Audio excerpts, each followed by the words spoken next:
சிவன் பார்வதி கிட்ட மகேசாசுரன் பிரம்ம தேவனை சிறைப்பிடிச்சு வச்சிருக்கிறதா சொன்னார் இல்லையா, அதோட போன எபிசோடு முடிச்சிருந்தோம். இன்னைக்கு எபிசோட்ல அரக்கர் உள்ளத்தை காமிக்கிறாங்க. அங்க நிசும்மன் சொல்றான், இந்த சூழ்நிலை காளி இங்க வந்தே ஆகணும் அப்படின்னு சொல்ல, இப்ப காளி எல்லாம் வர வேண்டாம் அப்படிங்கிறான் மகேசாசுரன். உடனே சும்மன் கேட்கிறான், ஏன் அப்படி அப்படின்னு கேட்டதும், ஏன்னா இப்போ வர வேண்டியவர் வேறொருத்தர், பிரம்மாவோட நேரடி தொடர்புல இருக்கவர் அப்படின்னு சொன்னதுமே அங்க நாராயணன் வந்து நிக்கிறது காமிக்கிறாங்க. நாராயணன் அவங்களை கோபத்தோட பார்க்க மகேசாசுரன் சொல்றான், வாங்க, உங்களோட பரம எதிரான எங்களை பார்க்க நீங்க வந்திருக்கீங்களே அப்படிங்கிறான். நீங்க எப்படியும் வருவீங்கன்னு எனக்கு தெரியும். இவரு பிரம்மா ஒண்ணு காப்பாத்துறதுக்காக வரல, தன்னை தானே காப்பாத்திக்கிறதுக்கு தான் வந்திருக்காரு அப்படின்னு சும்மன் கிட்டயும் சொல்றான். அதோட மட்டும் இல்லாம அடைக்கிற தொழில் இல்ல அப்படின்னா இவர் யாரை காப்பாத்துவாரு, அப்படி இவர் காப்பாத்தலைன்னா யாரு கடவுள் நினைப்பாங்க அப்படின்னு கிண்டலாவும் பேசிட்டு இருக்கா. நாராயண் உடனே, நீ பிரம்மதேவரை கைது பண்ணி பெரிய தப்பு செஞ்சுட்ட, அவரை விட்டு அப்படின்னு கோபமா சொல்லவும் மகேசாசுரன், நான் அவரை விடுதலை செய்ய முடியாது, உங்க 3 பேரையும் என்னோட எல்லைக்குள்ள கொண்டு வரதுக்காக தான் இவரை நான் கைது பண்ணேன். முதல்ல பிரம்மா வந்துட்டாரு, அடுத்தது நீங்க தான் அப்படின்னு நாராயண பத்தி சொல்லவும் நாராயணன் சொல்றாரு,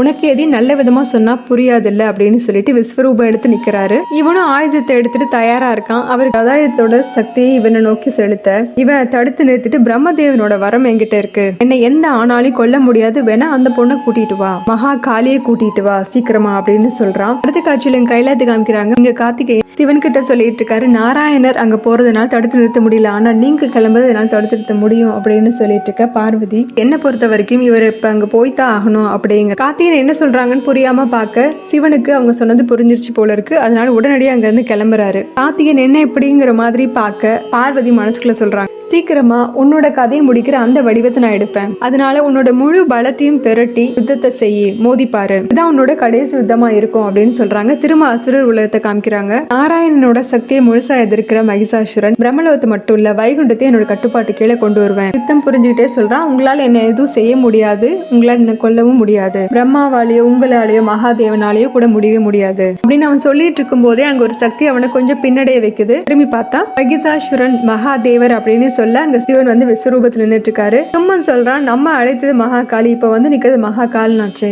அப்படிங்க, இதுவே உனக்கான இறுதி அழைப்புன்னு சிவனும் சொல்லவும், சும்மன் உடனே, நான் சொல்றதை கேளு, முன்னேறி போ, நீ இன்னைக்கு பிரம்மலோகத்துக்கு மட்டும் இல்ல வைகுண்டத்துக்கும் கைலாயத்துக்கும் சேர்த்து அதிபதி ஆயிடு. மகேசாசுரன் ஒரு பக்கம் நாராயணரையும் இன்னொரு பக்கம் சிவனையும் சேர்த்து எதிர்த்து தன்னோட சக்தியை செலுத்திட்டு இருக்கான். இதோட இந்த எபிசோட் முடியுது. அடுத்த எபிசோட்ல பார்க்கலாம். நம்ம சேனல் லைக் பண்ணுங்க, ஷேர் பண்ணுங்க, சப்ஸ்கிரைப் பண்ணுங்க, பெல் பட்டனையும் பிரஸ் பண்ணுங்க. தேங்க்யூ.